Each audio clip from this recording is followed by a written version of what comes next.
이화 대학교의 교회 여러분 안녕하십니까? 작년부 2021년 가을 학기 성경 공부 세 번째 시간을 시작하겠습니다. 이번 학기 주제는 창조 세계의 위기와 그리스도인의 책임으로 정해서 함께 생각을 하고 있습니다. 이렇게 보시다시피 이제 PPT를 준비하고 있는데요. 이제부터는 이제 PPT를 보시면서 하실 수 있도록 제가 화면을 약간 옮겨보도록 하겠습니다.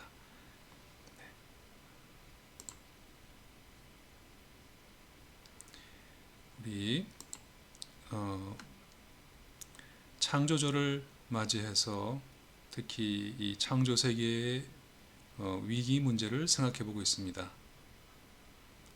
우리가 이 시대의 징조를 볼 수 있고 읽을 수 있어야 우리 그리스도인이 이 시대에 감당해야 될 책임이 무엇일까 볼 수 있을 것 같아서 제가 문제 제기로 사진을 갖고 왔었죠.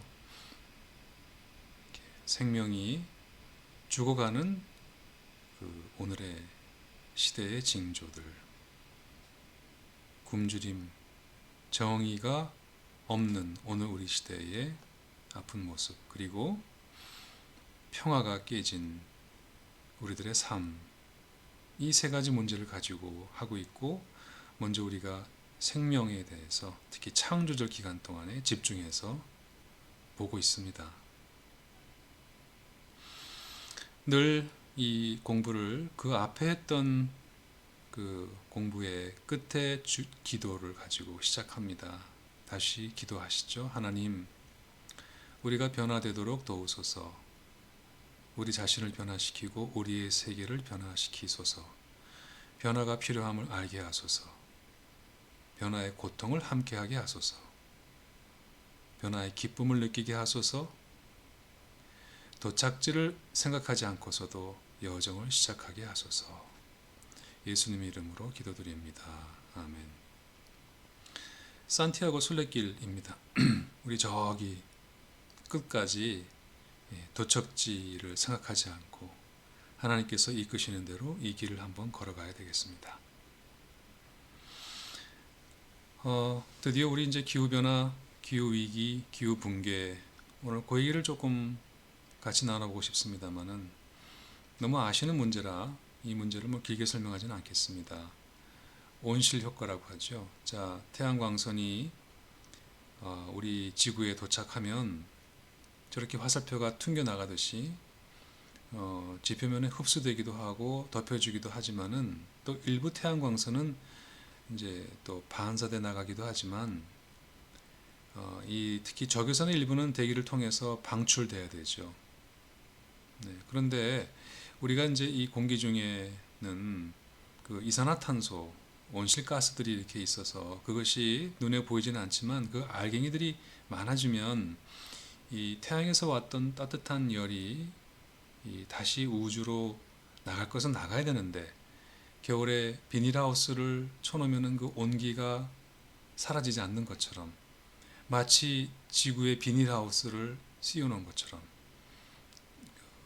계속 볕은 들어오는데 그 온도는 바깥으로 나가지 않는 그런 상태가 돼서 지구가 온난화된다고 하는 사실은 우리 모두 이제 알고 있습니다. 이 그래프는 유명한 그래프이지 않습니까? 그 왼쪽을 보시게 되면은 위아래가 이렇게 뭔가 붉은색과 푸른 색깔로 서로 다른 것에 관한 그래프인데 그것의 패턴이 동일하다고 하는 것을 우리가 보고 놀라게 됩니다.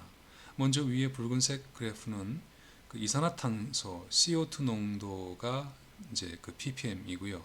그 아래는 그 온도가 같은 시기에 어떻게 변화했는가 하는 것을 나타내주는 푸른색의 그래프인데 지난 40만 년간 변화해온 온도와 CO2의 관계이지 않습니까? 그런데 그 붉은색과 푸른색의 그래프가 패턴이 거의 일치한다는 사실.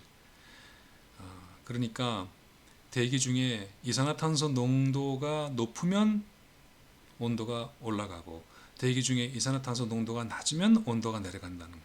그래서 CO2가 말하자면 우리 대기에 얼마나 많느냐 적으냐에 따라서 지구의 온도가 오르락내리락 했다고 하는 사실을 우리가 볼 수 있습니다. 그런데 이 왼쪽 그래프의 맨 오른쪽 끝, 거기가 1950년 이전까지 기록이거든요. 그런데 오른쪽 그래프를 보시게 되면은 1765년부터 2100년까지를 이제 예상해서 한 것인데, 이게 보게 되면은 1765년이라고 하면은 인류가 산업혁명을 시작했던 시기라고 보시면 됩니다. 산업혁명을 통해서 그전에는 인간의 그 근력, 근육으로 했던 모든 노동을 이제는 땅 속에 있는 석탄이라든지 석유라든지 하는 것을 꺼내서 불태워서 그 힘으로 이제 이 찬란한 문명을 이루어온 역사인데, 갑자기 그래프가 온도 변화가 급상승하는 것을 볼 수 있습니다. 이처럼 이산화탄소의 농도와 온도 변화가 비례하고, 특히 지난 산업혁명 이후 그 지구의 온도 변화가 급격하게 이루어졌다라고 하는 사실을 이 통계를 통해서 우리가 확인할 수 있습니다. 자, 이것은 뭐 잘 아시는 북극의 사진입니다만, 왼쪽은 1979년이고 오른쪽은 2003년에입니다. 점점 만년설이 녹아서 줄어들고 있다고 하는 사실 우리 너무 잘 알고 있습니다. 그래서 북극곰이 갈 데 없고 이제 굶어 죽어간다는 것들 요즘에 우리가 사진으로 보고 계시죠. 그런데 이 체는 탄소입니다. 이산화탄소, 탄소죠. 첫 줄에 보게 되면 참 재밌는 것이, 산소는 생명을 낳았는데 탄소는 문명을 낳았습니다. 근데 그 탄소라고 말할 때 그것은 뭐냐면요, 대부분이 화석연료, fossil fuel, 무슨 뜻인가요? 하나님이 지으신 저 태양을 통해서 이 땅에 햇빛 에너지가 들어오면 그 햇빛 에너지가 식물들의 광합성으로 저장이 되고, 또 그것이 누군가 먹어서 또 몸이 되고 하는데, 그 식물과 그 동물이 다 죽어서 땅 속에 묻혀서 오랫동안 높은 압력을 받다 보면은 오늘 우리가 알고 있는 이 석탄이라든지 석유라든지 그런 화석 연료, 즉 햇빛 에너지를 가둬놓은 화석 연료 형태로 퇴적 암층에 갇혀 있던 것을, 셋째 줄, 산업혁명이 땅 속에서 그것을 다 끄집어내어서 불을 태워 갖고 그 힘으로 기차를 달리게 하고 이렇게 난방을 하고 하는 그런 시대가 왔는데, 지난 150년 사이에 이 이산화탄소 농도가 40% 넘게 높아졌다는 것이죠. 그래서 오른쪽에 그림 지구를 보듯이 지구가 온도가 이렇게 붉게 점점 데워져서, 말하자면 판도라의 상자를 연 것과 같은, 그래서 이 탄소의 문명이 기후를 바꿨다라고 하는 사실을 우리가 이미 알고 있습니다. 자, 우리 현생 인류를 호모 사피엔스라고 하잖아요. 근데 여기 재밌는 얘기를 갖고 왔어요.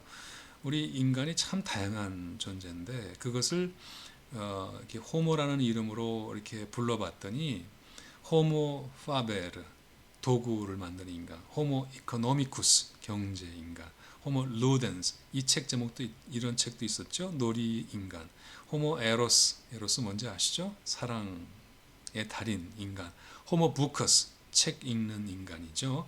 호모 쿵푸스, 쿵하는 줄 알았더니 공부의 달인, 호모 아르텍스, 예술이지 않습니까? 예술의 달인.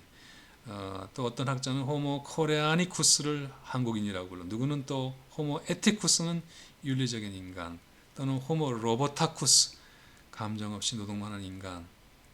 또 볼까요? 요즘에 검색 많이 하시죠? 호모 서치엔스입니다.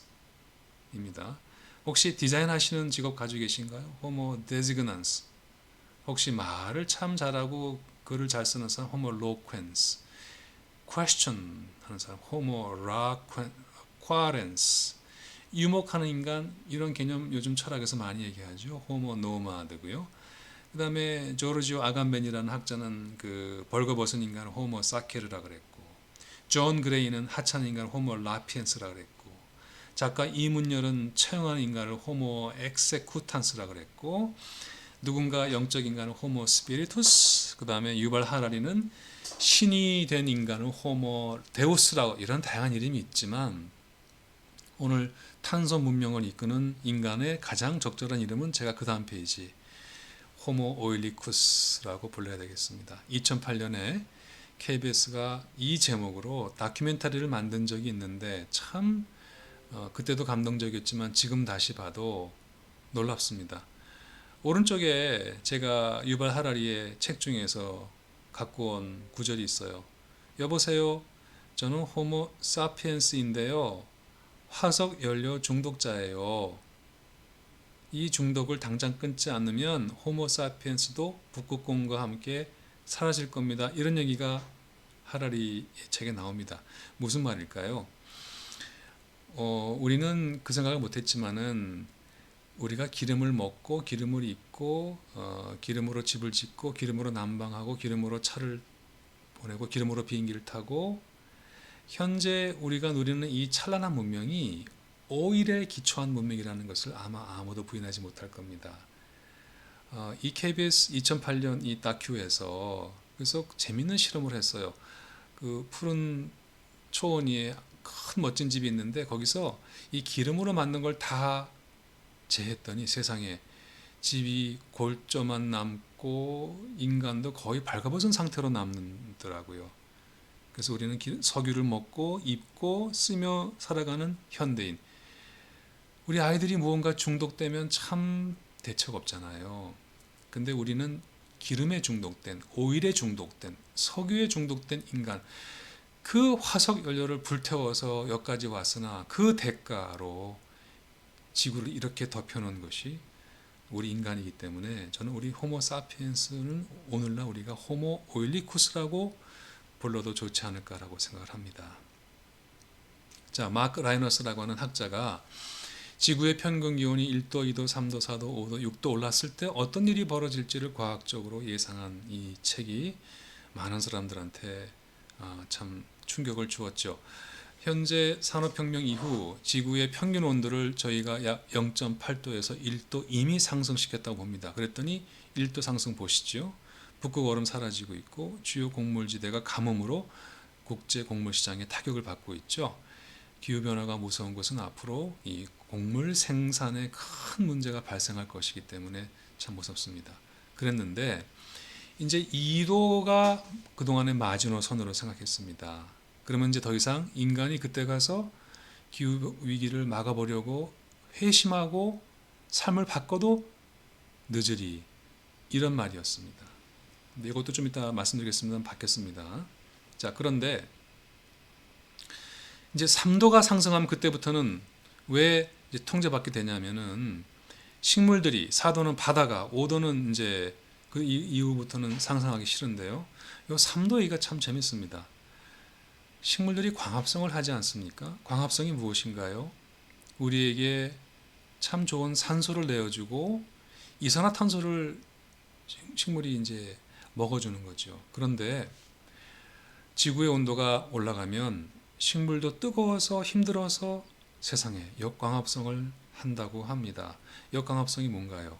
식물이 산소를 들이마시고 이 지구 온실가스인 이산화탄소를 배출합니다. 그러니까 지구의 온도가 3도 상승하게 되면 평균 기온이 인간이 아무리 애를 써도 이 땅에 있는 모든 나무가 미쳐서 대기 중으로 엄청난 탄소 가스를 발생해서 4도로 치고 올라간다는 얘기죠.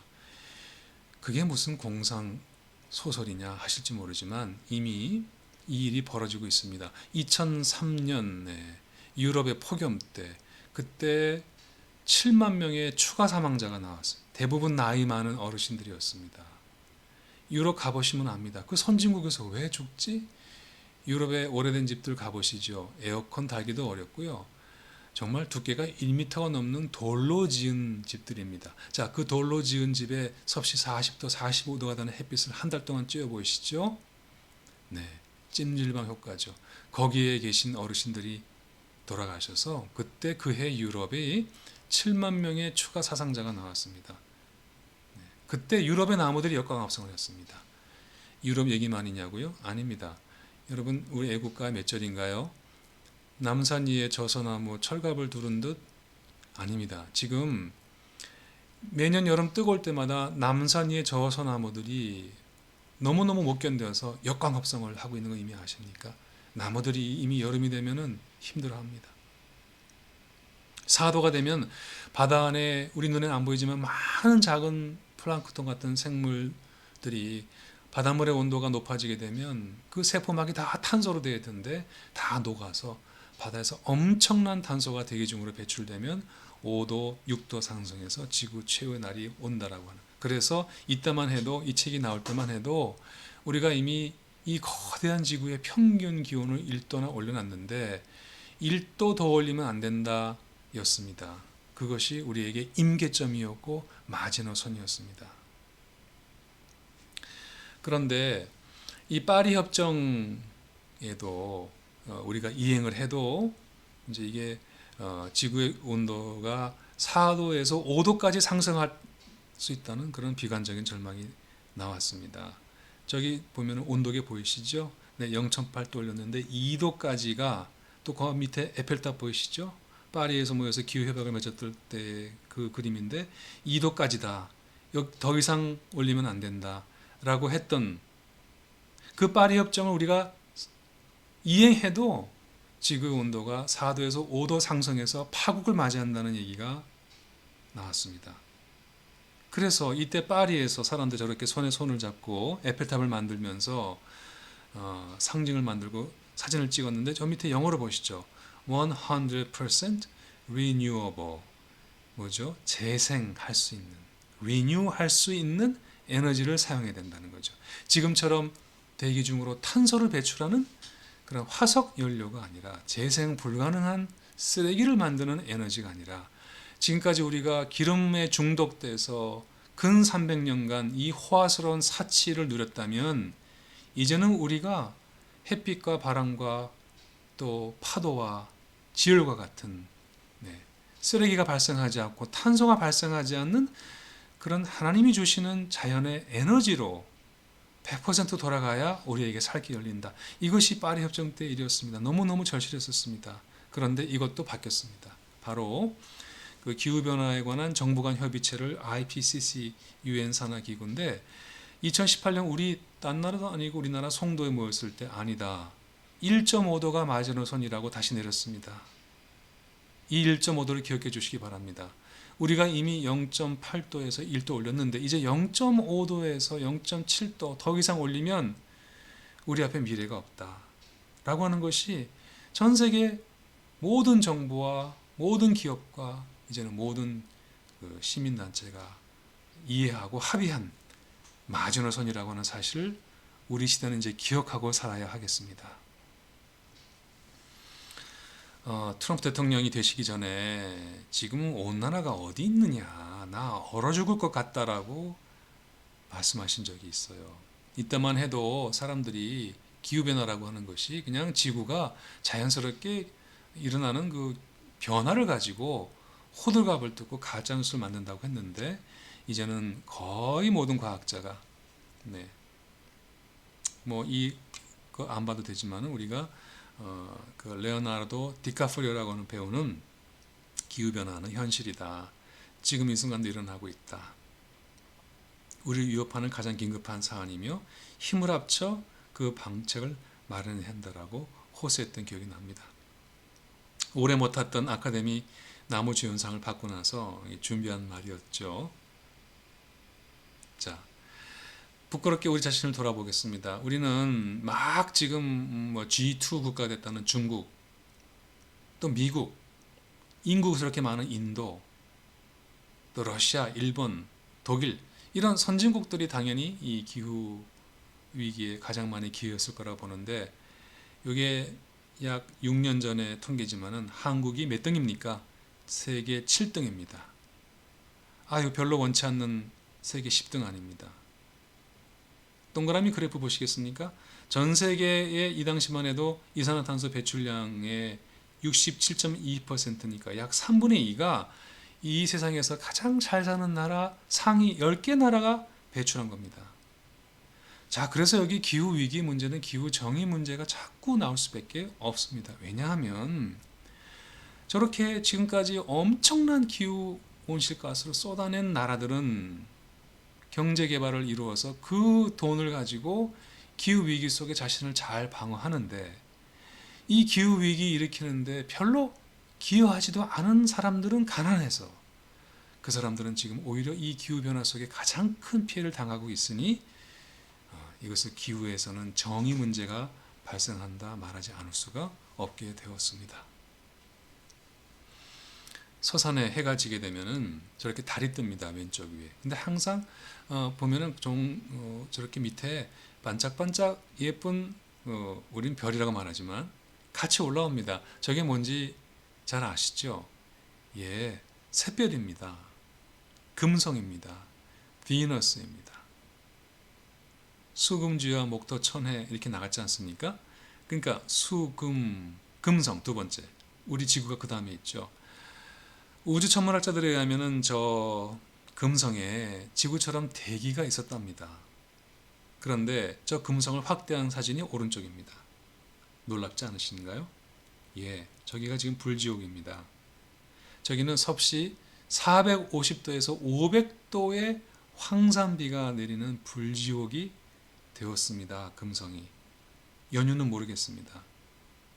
저는 그래서 우리 밤하늘에 이렇게 달이 뜨고 그 밑에 샛별 뜰 때마다 아름답다라고만 해서는 이 시대의 징조를 파악하지 못하는 거고, 저걸 볼 때마다 하나님께서 우리에게 보내시는 경고의 메시지로 볼 수 있는 눈을 가져야 하지 않을까. 너희들이 지금 너희들의 삶을 회심하고 바꾸지 않으면 지구도 이렇게 될 수 있다라고 하는 하나님의 경고로 받아들이는 그런 지혜로운 눈이 필요한 것 같습니다. 저는 이 말이 무섭습니다. 대중이 기후변화를 피부로 느끼기 시작하면 너무 늦은 것이다라고 말했습니다. 과학자들이. 이 말이 사실이 아니길 바랍니다.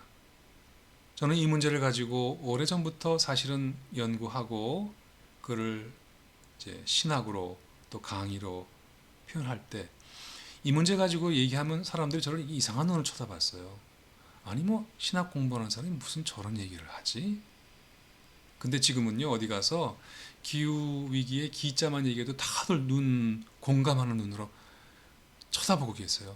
저는 그게 무서워요. 왜냐하면 이제 모두가 피부로 느끼시고 계시거든요. 너무 늦은 것이 아니기를 저는 간절히 기도합니다. 사도 바울이 로마서 8장에 생각하건대 현재의 고난은 장차 우리에게 나타날 영광과 비교할 수 없다. 피조물이 고대하는 바는 하나님의 자녀들이 나타나는 것이니 그 바라는 것은 피조물도 이 썩어짐의 종노릇에서 해방돼서 하나님의 자녀들이 누리는 그 영광의 자유에 이르는 것이라. 제가 노란색 표시했습니다만 피조물이 다 이제까지 함께 탄식하며 고통 겪고 있는 것을 우리가 안다 했습니다.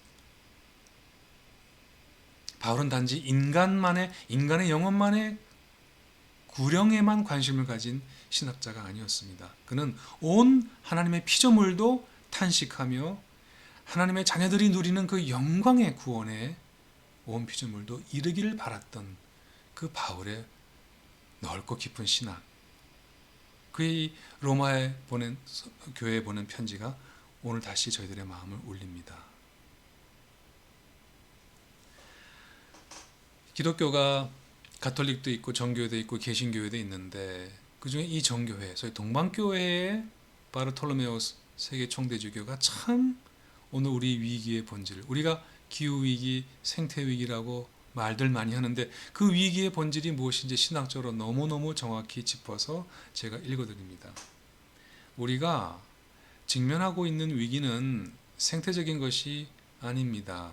그것은 우리가 이 세상을 바라보고 존중하는 태도의 위기입니다. 이렇게 말했습니다.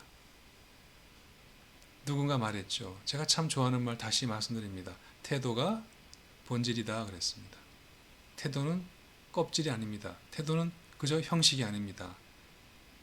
태도는 그 안의 내용이 무엇인지 우리에게 보여줍니다.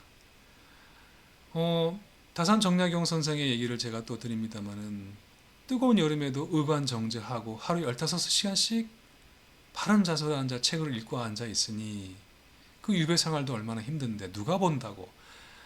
보다 못한 제자들이 선생님 왜 그러셔야 되느냐, 좀 훌러덩 벗고 편하게 누워서 책 보시면 얼마나 그 책이 다 머리에 잘 들어오겠느냐 했더니 다산 선생이 하시는 말씀이 아니다. 내가 이 성현들의 말씀 앞에 서니 마음에 존중하는 마음이 들고 나도 모르게 무릎을 그 앞에 꿇지 않을 수가 없다 했습니다. 여러분, 어느 누가 나한테 대하는 말투, 작은 행동, 표정 하나 보면 그 사람이 나를 마음속 깊이 어떻게 생각하는지 알 수 있습니다. 그래서 태도가 본질입니다. 그런데 이 바르톨로메오스 세계 총대주교가 요 세 번째 줄에서 이렇게 말합니다. 이게 참 전곡을 찔렀습니다. 이 말 읽을 때마다 옆구리를 누가 탁 친 느낌입니다. 우리는 지구를 창조주 하느님의 선물로 보지 않기 때문에 지구를 무신론적으로 다루고 있다 했습니다. 하나님의 이 창조 세계는 하나님이 지으신 세계입니다.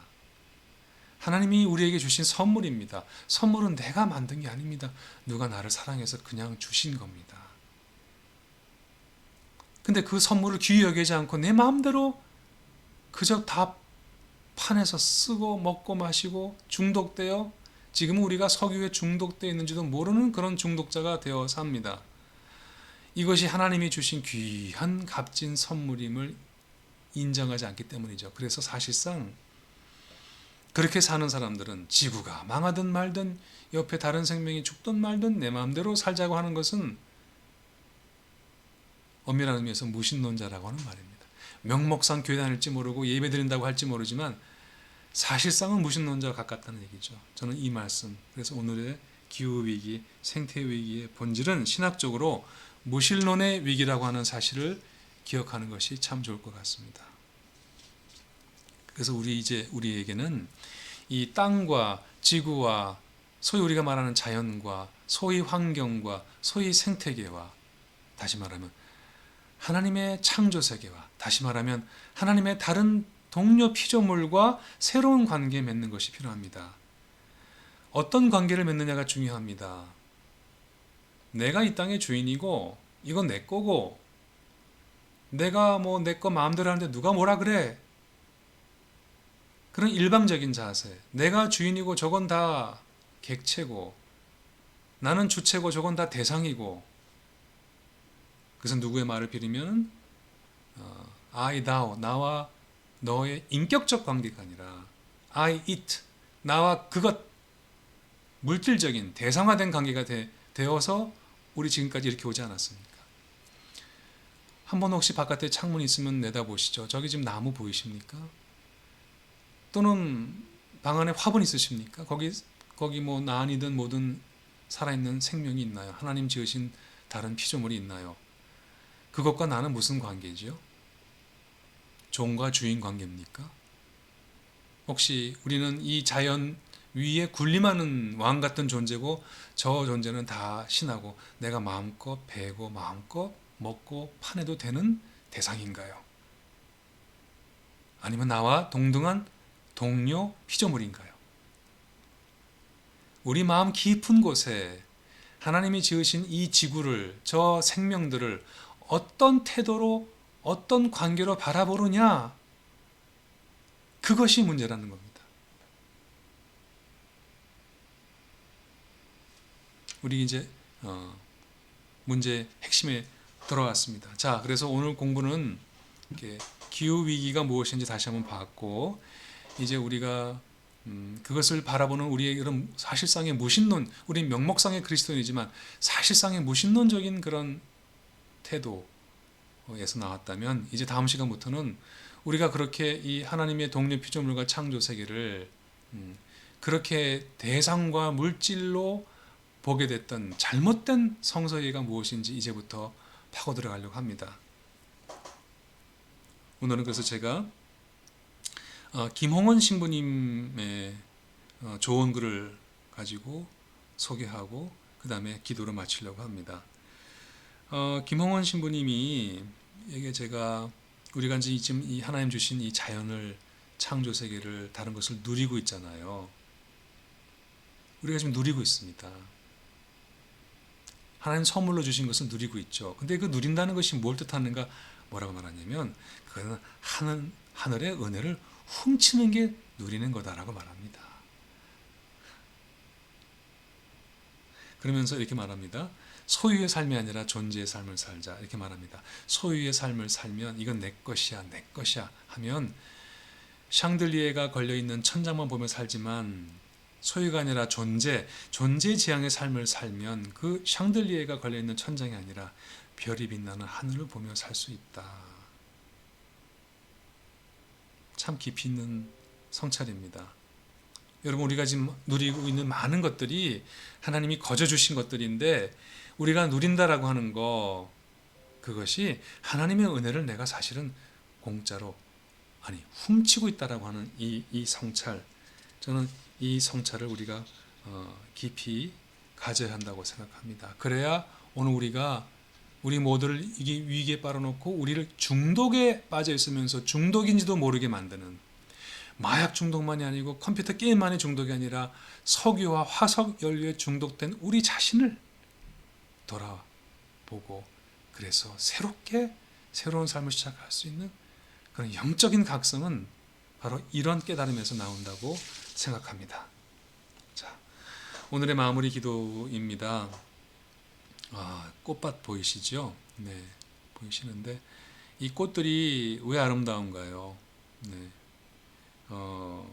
저는 이 꽃 보면서 생각나는 것이, 여러분, 저 꽃이 저 들판에 있으면 내 것이 아니니까 아름답지 않고 꼭 꺾어서 내 방 안에 내 화병에 갖다 세워서 내 것이 되어야만 꽃이 아름다울까요? 아니지 않습니까? 이게 어느 분의 시지만은 꽃은 내 것이 아니라도 어여쁘지 아닌 것은 아니라 했지. 거기 그냥 있음으로 빛나는 것이 꽃입니다. 소유가 아니라 존재입니다. 저렇게 존재하는 것으로 빛나는 것입니다. 가치 있는 것입니다. 저렇게 들판에 존재하는 것만으로 어여쁜 것입니다. 그게 진정한 존재의 가치이죠. 우리 그것을 잃어버리고 이것을 소유하려고 하고 하는 거기에서부터 이 모든 사단이 난 것 같습니다. 그래서 오늘의 마무리 기도, 이 기도로 우리 오늘 세 번째 공부를 마치려고 합니다. 함께 보고 기도문을 따라 하셔도 좋고 아니면 눈을 감고 들으셔도 좋겠습니다. 자애로우신 하나님, 지금 고통받는 이들과 또 환경에 대한 우리의 무책임으로 인해 고통받을 미래 세대와의 연대감을 우리 안에 심어 주소서. 이익에 앞서 사람 보게 하시고 소유에 앞서 존재를 보게 하옵소서. 네, 아멘. 자, 이상으로 오늘 세 번째 공부 마치도록 하겠습니다. 수고 많으셨습니다. 다음 네 번째 시간에 이제 성서 안으로 들어가서 우리 한 구절씩 잘못된 이해를 벗어나서 정말 하나님이 말씀하시는 인간과 자연이 무엇인지 성서의 가르침을 한 구절씩 깊이 있게 따라가 보도록 하겠습니다. 이상으로 오늘 마치겠습니다. 안녕히 들어가십시오.